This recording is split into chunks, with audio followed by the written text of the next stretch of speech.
Welcome to the Holding Time podcast. In this conversation, Ria Halstead, an infant feeding coordinator, lactation consultant and tongue-tie practitioner at Bradford Royal Infirmary, discusses the complexities of breastfeeding, birth trauma and maternal mental health. The discussion touches upon the pivotal role of breastfeeding in mitigating birth trauma, the challenges faced by midwives due to cultural and professional pressures, and the importance of supporting women's mental health postnatally.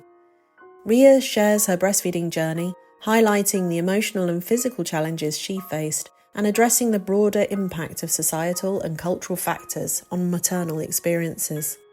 This conversation underscores the necessity of a supportive community and appropriate resources for new mothers, integrating evidence-based practices with empathic care. Every community needs someone like Ria. She's a force of nature and a shero. Let's find out more.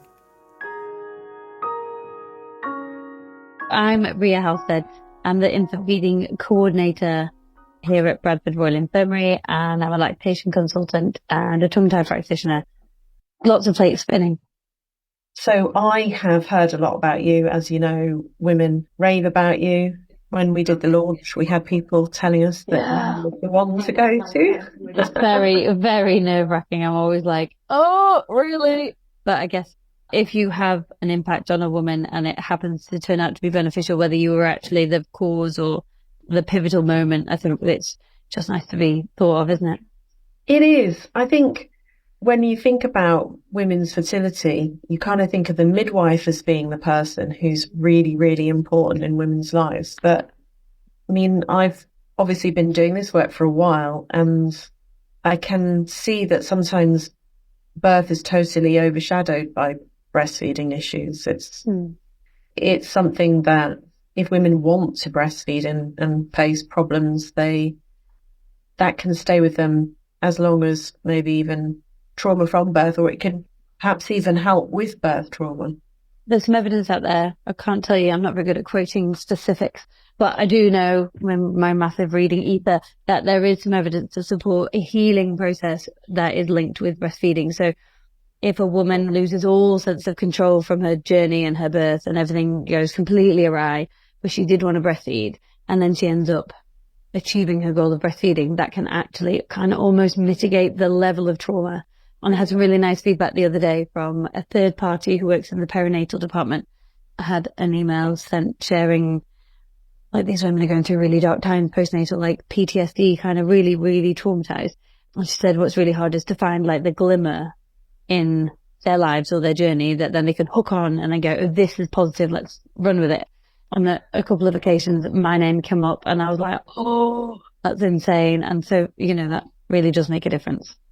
There's so little research, isn't there, in terms of women's mental health, infant feeding issues, PTSD, postnatal depression, all the interrelationships between all of these different aspects of what people are now calling matrescence. I mean, I don't know if you're using that. Very familiar.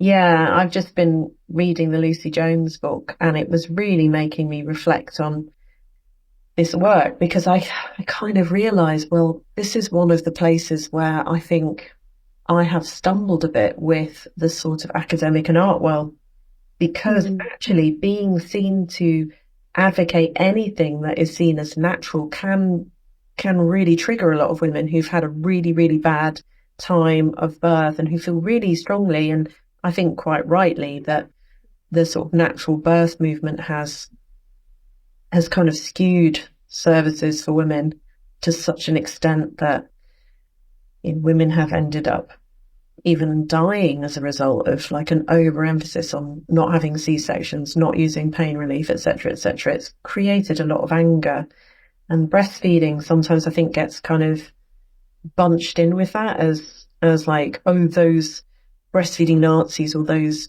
like breastfeeding Gestapo. Yeah, Gestapo. And there isn't always an understanding that breastfeeding can sometimes be really helpful in those situations. But we have seen that in the writing workshops.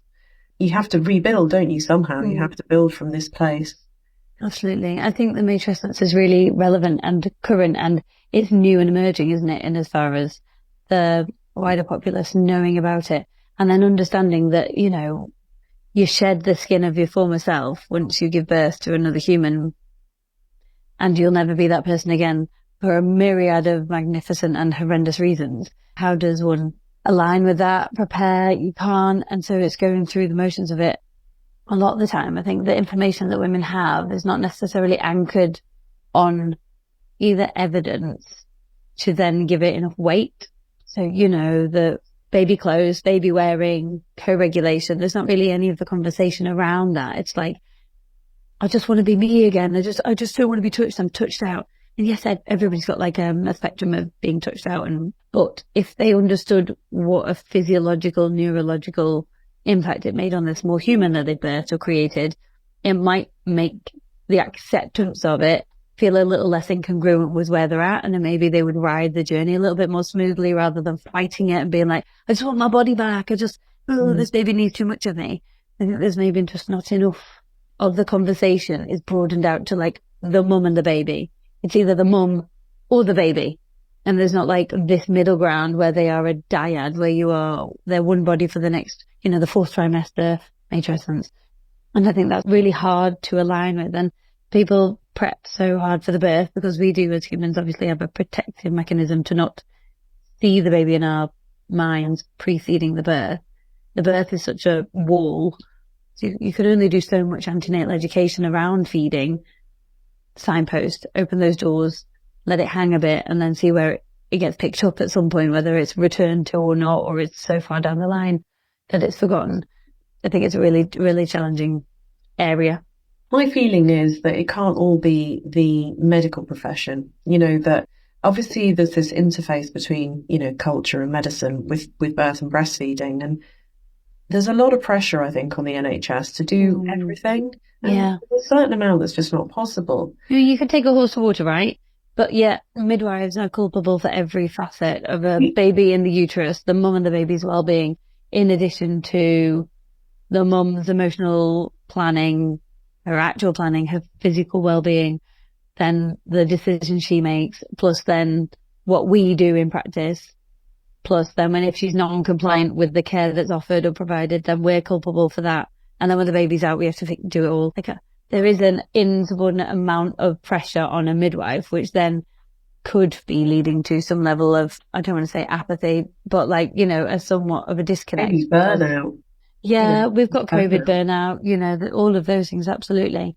And what point do they get regenerated and rejuvenated in order to give the care that one wanted?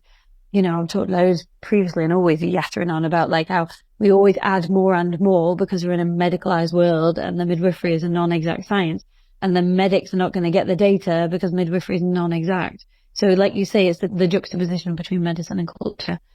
I mean, humans are part of the culture and medicine is a thing that's trying to make humans live longer and or survive. I mean, it is quite data driven, isn't it? And I suppose that one thing that really struck me was just listening to the chapter about birth, and she says about the silencing as a form of kind of patriarchy or as a form of violence. And I think that is where, as a culture, we've fallen down, because we could be talking a lot more about the risks and benefits rather than just talking about the benefits, you know? Yeah. We could be contextualizing birth and breastfeeding in a way that helps women see it more realistically. But there is this whole construction, and it's quite interesting in the book how she goes into the way that it was all constructed around these ideologies of naturalness, of like goodness as a mother. And of course, women are really being set up to fail. And then when they do fail, they feel like they're alone because there is this silencing. So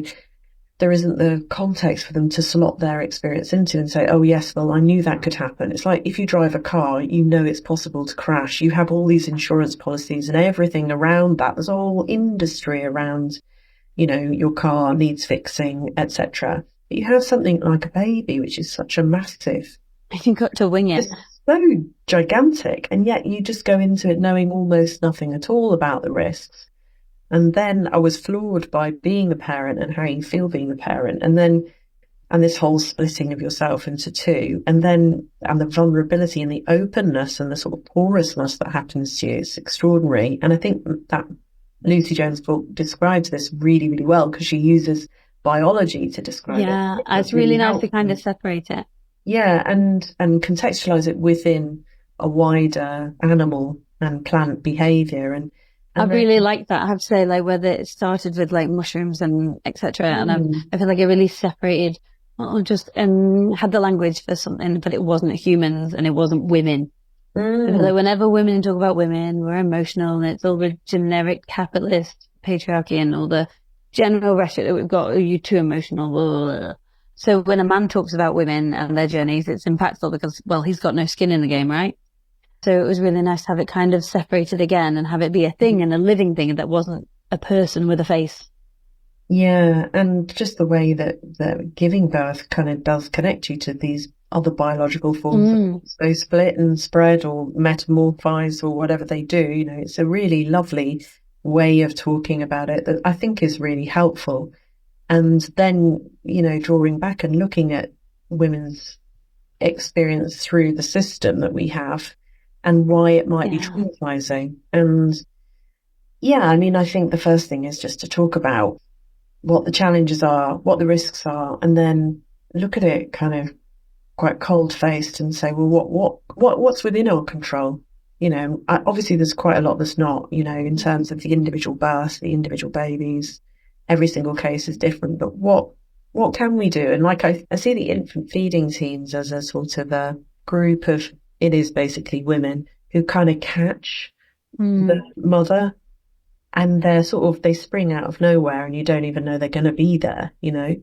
And you might just get the number on a little slip of paper or a leaflet, and then in your desperation or whatever, you call them, or the midwife calls them on your behalf, or someone calls them, and they sort of pop up or come to your house, and then it's like suddenly, there is this other team that you never even thought about, and they kind of spring out of the woodwork. That's a really nice way to explain it. We do feel like we sweep them up at some point, and then we just let them go again.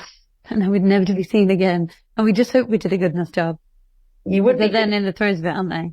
It would be good if you could kind of pass them over, you know, to another little team that's maybe like the next stage along. I wonder if that's something that we're missing, is like the next stage, which might be, I think it would have been once the baby groups, but a lot of them are gone now, you know, but the sort of sure start type of baby. And I think we're quite lucky that we've got that in Bradford a little bit more, that myself and the third party, like volunteer sector, are working to create the drop-ins so that there is access, and then bridging the gap so we get the really early babies, and then we get like introducing solids and nobody knows what they're doing.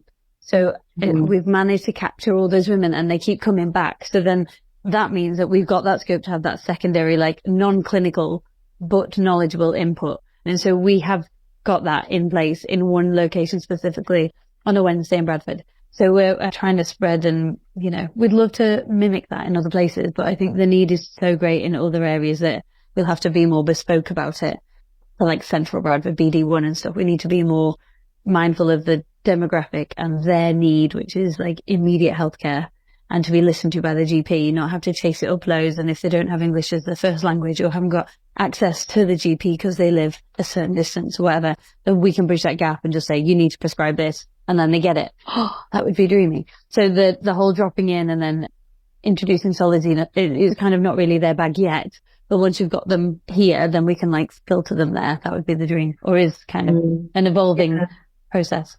And that way, you know, you sort of think maybe things could be caught, like postnatal depression that might have not noticed in the first 10 days. Well, and it won't be, right? Yeah, you sort of might catch stuff. And then it's a question of like, how does that also translate to the other person in that relationship, the father or the partner, and how they are? Because they're the ones, sort of the immediate ones. They're there, the pre-birth, but then they're just forgotten, aren't they? Just sort of, and you sort of think it'd be nice if there was a post-birth way of kind of reintegrating, bringing them back into the picture and just checking they're okay as well. Just if it was... They're a bit of an unknown beast, aren't they? They are a bit of an unknown beast. And I say that because I was with a family this weekend, and the partner, I was like, did you do NCT? And he's like, yep. And he went, the facilitator siphons off the men versus the women or whatever, but primarily men versus women. And then sits us around and she's like, there's just not a lot of like chat with the men. And he's like, no, there won't be, because we have no commonalities. You are asking men that don't by nature talk to talk about what? We've got nothing in common. And if we happen to have anything in common, I wouldn't be talking to 60% of these people anyway, because our lives just would never cross paths. And the only common thing is our partners are pregnant. He's like, that's not enough for me to get chatting to my non-friend. So you're not going to get input. She's just like, oh, well, what do you expect me to do? And I'm like, well, I mean, he's totally right, isn't he? We expect the same outcome or grouping men together that we get for women, but we're very different beasts. And I think, you know, like the Andy's Man Club is great. Got nothing bad to say about Andy's Man Club. I think there's got to be more than that can access or be accessed by other partners that would do similar jobs at different points postnatally. And how do you pick them up? Do they even want to be picked up? They don't even know they got a problem, or they don't even know they need to share. Like this guy at the weekend, he was saying, oh, I'm not really enjoying this. I was like, no, you really wanted the baby, didn't you? Like, I really did. Yeah, we did. And then at 7 weeks postnatally, he's like, it's just a bit shit, innit? I was like, yeah, because you're trying to enforce, I mean, there's other elements and factors, you know, like community-wise, you're trying to enforce a routine on this baby that's not a project to be fixed, is he? He's like a baby. So he's got his own agenda to exist and like to co-regulate and develop all his synapses and his physiology. And we're 7 weeks in and you're not enjoying it. What else are you not enjoying? I don't like watching my wife crumble. I was like, what can we do about that? I was like, what I would do is strip away all of the routine. That's quite radical. He's like, no, I've been saying that for ages. And then I was like, well, dude, you're just too close to it though, aren't you? Like, you can't say it because you're a man. It's really hard, isn't it? Unless you're a doctor and you've got the name doctor, you're not going to be counted for anything. And then if you're a woman, you're a friend, you're kind of in it, and you just don't want to see your friend or your daughter or your mother, your sister-in-law, whatever, struggling. So it has to come from a third party, like professional. But then which one do you trust? A lot, innit? Did they take the advice? Yeah, very luckily. They were receptive. I think there was such a low ebb that me being radical was probably what they needed. Would you say that Bradford has specific sets of challenges that are unique to Bradford, or would you say there's quite a lot that's quite transferable across the country? Good question. I think you've got all the cultural stuff that could be translated to like Birmingham, Oldham, because of our demographic and our, you know, heavily Pakistani population and our European counterparts. We've got lots of various languages, various women from various different cultures. It's really multifactorial. And so therefore every different culture, every different ethnicity and family and, you know, how a setup of a house would be very different. And so one size definitely does not fit all, you know, so people don't access healthcare until they really need it, till the face is falling off or, you know, till the baby's flying out, whatever. And then some are here all the time. Some are overeducated, some are undereducated, and where are they getting their education from? For example, I'd have really, really intelligent human beings, project managers in big, swishy-uppy businesses that get all their information from Instagram or TikTok. I'm like, well, that's not reputable, is it? Where are you getting that from? So that's not particularly sensible. And I will challenge them and say, like, oh, that, you know, well-known healthcare professional on TikTok that doesn't have doctor or any like credentials attached. But what you've done is implemented this non-personalized care pathway that's actually just a generic, you know, Gina Ford style. This will work. You've got a baby. That's it. And I'm like, well, that won't work, will it? Because have they met you and have they met your baby? And can they see what I can see in front of you now? No. So can we do that? And then if it doesn't work, we can be iterative. Let's see what rolls and what comes out of it. I didn't even know that people were using TikTok. Well, it's because we're old, isn't it? I don't know why I'm surprised by that. It's just because I don't look on TikTok. Well, our attention span is shorter. They do keep saying put the project on TikTok, and so I suppose you should be in there because all the peeps love TikTok. Apparently, it's short and it's snappy, and it links with our attention span right now. Popcorn brain, that's what it's called. My husband and I listened to a podcast called Diary of a CEO. And there was a neurologist or a woman psychologist, I can't remember, but specifically she talks about popcorn brain. So when every now and again you put your phone up, you look at it, and it's basically killing some brain cells and makes us dumber every time, which is joy. popcorn brain. You pop a few cells, or you pop a bit of dopamine, or you pop a bit of something else, and then you've lost a synapse over here somewhere. Bit of a Oh devastating my thought. God, Ria, where are we going? And then when we have our phones nearby, our productivity diminishes by 20 to 30% because there's the promise of a notification. Oh my God. Yeah, I'm glad I keep mine off quite a lot of the time, but I keep getting accused of not being in contact enough. So, that's the other side of it, is that people expect quite a lot of communication from you. And I suffer a lot from not communicating enough, even though really, if you think about it, I'm in a communication industry. But for me, it's very much, I like to curate what I put out there and think about it and be quite careful. But there is really this pressure to just like say something, just say all the anything. time. I think you can get like choice paralysis when you're watching Netflix or whatever, and you're like, oh, I don't know what I want to watch. Oh, or I'm starving and I'm in a supermarket and I don't really know what I want to eat, but I want to eat everything, but I don't know what there is. I think I've got that. So I can see all of the lactation consultants documenting, putting out good content. I'm like, well, obvious with that content, but I haven't done it. Why have I not done it? Because I've got paralysis. What do I need to say? How do I need to create this? I need a formality. Like, I need it to be structured. I need it to look a certain way. And then I'm stuck, aren't I? And then I'm no further forward than I was. But I've got all the info in my brain and I'm just not sharing it. Oh, no. Yeah. So do you have like a regular WhatsApp group for new mothers? Our parent ed team share lots of stuff on our Bradford Birth and Beyond Facebook page. Loads of like links to tiny happy people. Yeah, all of that. So lots of stuff goes out there, and stuff that I would share, they would then share. So I'll ping it to the people in charge of that page, and then they'll like what I put up and then share it. Save me doing it. Yeah. I'm like, oh, here you go. I like this. Do it or recreate it. What are your aspirations, if you have any? Oh, my aspirations are to have people be seen, like have their journeys not be in isolation.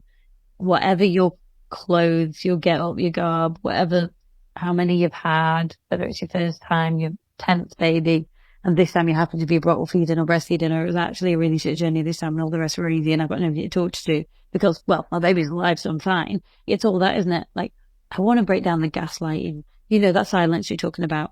I kind of want it to seep in a little bit of osmosis. If I'm seen, then maybe somebody else has done that. It's all that usual stuff where, you're reading a book, somebody's written something, and you're like, oh, that resonates. By that, I was listening to Happy Place podcast this morning with Paloma Faith on it, and she talks a lot about this kind of stuff. Like, if you're a woman after a certain age, you're like, well, you look good for your age, and all the terminology of MILF, and you're supposed to miscarry and then get over it and have a baby and pop back, and all that people come out with. And how do you navigate that? And I think I just would like Bradford, just more of Bradford, actual Bradford, to be seen, not what I think Bradford looks like. I'd like them to come forward and tell me what they look like.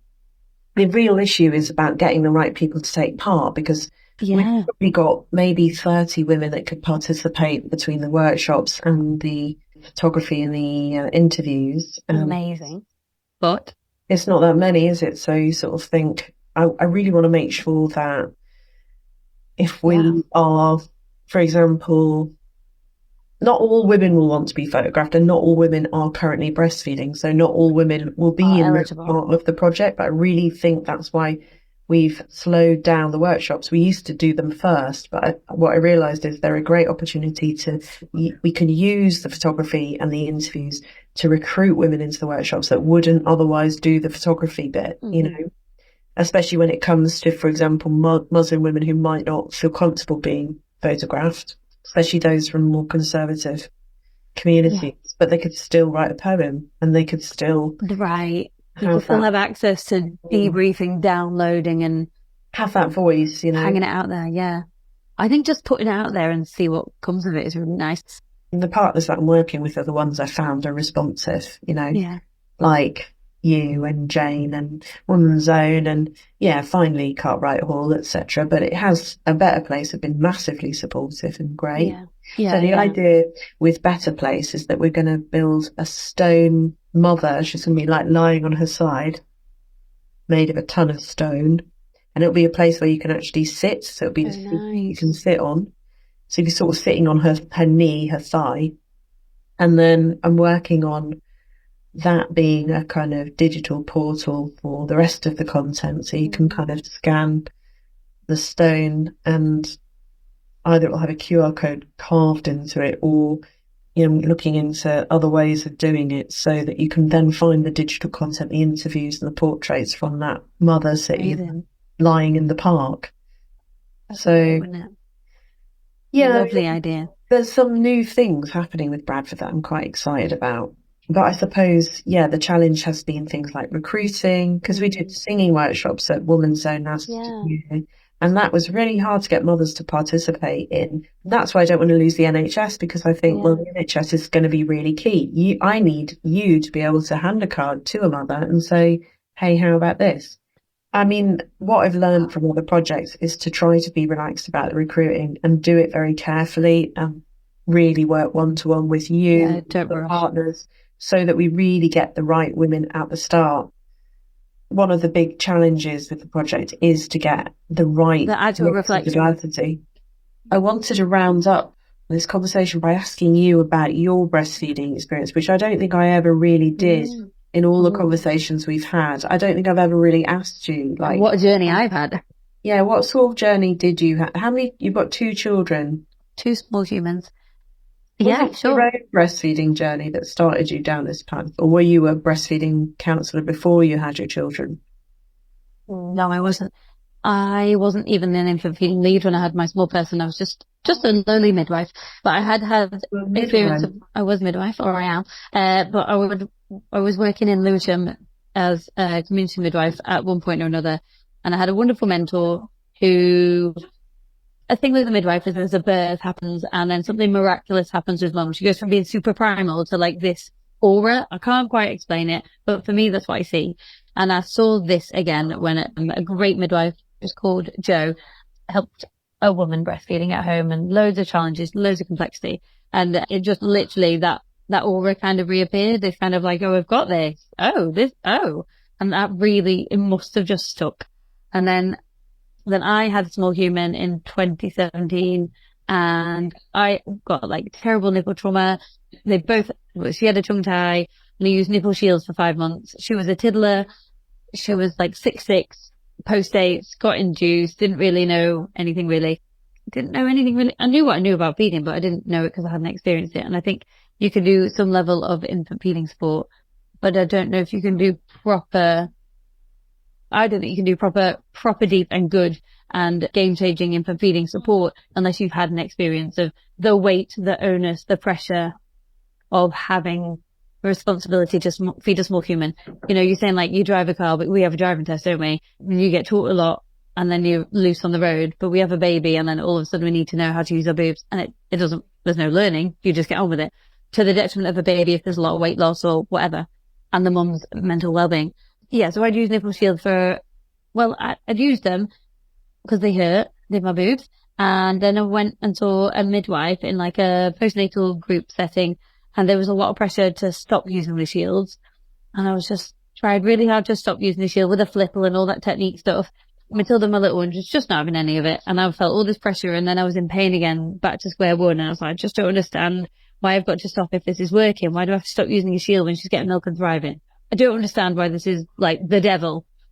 Anyway, I sacked it off and I just kept using them. And then at 5 months postnatal, she buoyantly flung them off and then reattached.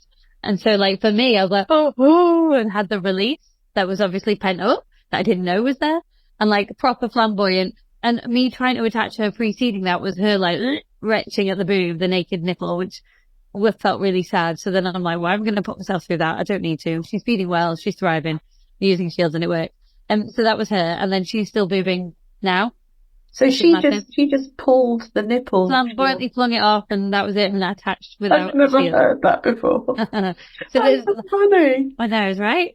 And did you think that at that point you got this aura? Is that I've never thought of me having an aura. I'm going to go with, that would have been dreamy. I know I cried and thought it was being ridiculous for crying. Well, you said there was like a real like release when you were fully freed of it. I mean, I remember that moment when, I had a baby that was tongue-tied and would scream on the breast and had lost 10% of her weight, and I just expressed and gave up and bottle fed her. And I remember the moment when she bobbed down and started to feed on the breast. It was like magic, It was like, how could this how could this happen after all this time? It was like 4 months in. So sort of similar, really. Right? And they were a whole different person at that game. I think, like, there's a lot of this pressure on getting it right now. And I just think sometimes you just got to give it a bit more time, and the small human will figure it out, or they won't. And you're two humans doing a thing. Like to explain it or kind of explain it, like it's strictly condensing. One's got the music, one's got the moves, and we kind of bring them together and nobody knows what they're doing until we do. And you don't know when that, when the sweet spot's going to be, do we? We don't know when it's going to come out. And so for me, that's what I use as a bit of an analogy for, like, we don't know. This baby just needs fatter cheeks. It just needs to be calmer at the boob. You need to take your own stress away. Let's just stop. And I'm a bit radical, and I will just say stop breastfeeding for a bit, and let's just have baby in skin to skin and stop pressurizing, and make the body a safe space again for the baby with less stress. And then let's transition back and see if we can. And if we can't, we can't, but we've tried everything and there's no trauma anymore. I've always said that. I mean, I've always said to women, especially those who are really grieving the end of lactate, I'm like, stick your baby on your boob now. Believe me, you'll still produce the milk. If you want to breastfeed, you can breastfeed it pretty much any time. I think I could probably start breastfeeding now with a 10-year-old. It's right. It's there. The capacity's there. And I think often women think it's all or nothing, and that pressure is just so intense. But then in maternity, because it's the non-exact science, but then you've got the medical intervention, it is all now. And we weigh, and so we monitor. And as long as baby's fat, we're good, apparently. And that's not true. This baby I saw the other day was 7 weeks, was a juicy Lucy, and lots of rolls, and in effect has been above birth weight since day 5. Nobody cares. It's got really anteriorly tethered tongue tie, and he's been uncomfortable, but mum's not been in pain and he's gaining weight. So the discomfort is that the baby doesn't have a voice and everyone's crazy, and the babies just cry, don't they? So it's actively removing the baby's voice from the situation.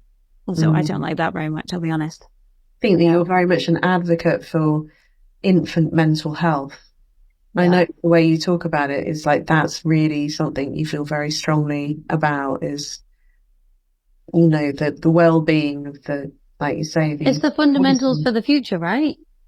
The first 1001 days, there's that evidence for a reason. It's the baseline. It's the, the synaptic connections, all of the feeling safe and secure, and reduces the likelihood, obviously doesn't eliminate, but very much reduces the likelihood of the epidemic we've got with mental health of 30 and 40-year-olds now.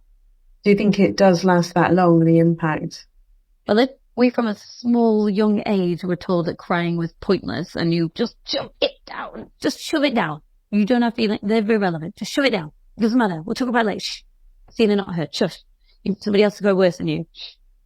Well, then inevitably it's just going to sit there, and you either resent and hate yourself, or you resent and hate the world. And so then nothing good comes of that, does it?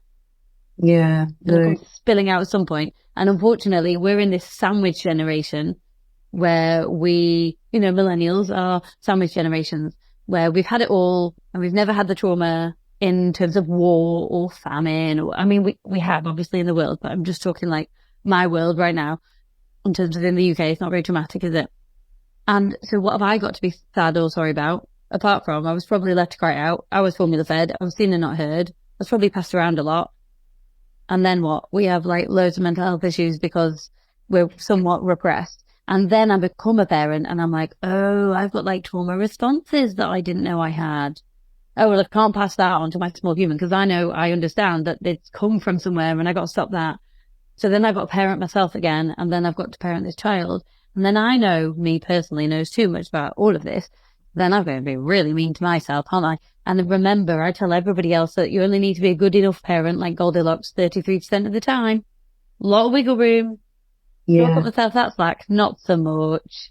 Yeah, it is a problem knowing a lot about it. And there's a really great film called In Utero, and that looks a lot at the epigenetics. And one of the problems with that is that the more we understand the science, the more kind of concerning it is. And I like that about Lucy Jones' book, Matrescence, that she does say, in pregnancy you're told not to eat this and not to do this and that. But what about the environmental toxins, the air pollution? Who's saying to these companies you're making pregnant women vulnerable with your microplastics and your air pollution particulates? we're all very good at internalizing this stuff and blaming ourselves. You know, you can't correct your own past. You can only move forward by trying to correct things with your children. Like you say, that kind of involves a sort of self-mothering, which there isn't loads of support for. So you just got to find your own therapy, haven't you? And get like, oh, that's I'm noticing now, I'm getting to my early 50s, that lots of women start to really do this process when their children are older and they are moving beyond their fertile period. That's actually the time of reckoning where a lot of chickens come home to roost, the menopause. And that is a lot like to be said about that, isn't there? Yeah, things that were unresolved then need to be resolved in that, or there's another opportunity that comes around again. It's like another physiological change. Because you think men are lucky that they just go through puberty and bosh, they're done, and they might lose their hair and they might get a bit of a belly, but that's about it, right? I mean, it's a bit reductionist, but yeah. And then we have to go through all of that, and then we give birth, and then we have the menopause, which I find interesting, as people don't really realise. I think when a woman goes through the menopause, she's used up or lost all her maternal instincts. So we expect a lot of our mums when actually they're not in the mothering zone anymore and lost all the skills. And so if we're lucky, we've got a mum that's still tapped in. And if we haven't, then it's really hard, because your expectations of your mum still being there and the nurturer for you and you being under that wing are lost. And I think you've got to grieve that. I think you've got to work through it. I think it's just so bloody hard, isn't it, being a woman? But I'm not allowed to say that, because my life could be worse, and it could be worse. It could be a white man these days, and that's really hard to be a white man, isn't it? Well, I mean, on that note, I think we should wrap up, because I think that's a very good note to end it on. And, you know, these conversations are all ongoing, aren't they? Always. I think they're ever evolving as well. I think we're all thinking about it a lot. I mean, I certainly think about these issues a lot all the time. Thank you for listening to the Holding Time podcast. We're grateful to everyone involved in this project, including our funders, partners, stakeholders, and the incredible mothers and families who made it all possible. For more information, visit holdingtime.org. The link is in the episode description. Please like, follow, or subscribe so you don't miss future episodes. And consider sharing this podcast to help raise awareness and support for breastfeeding.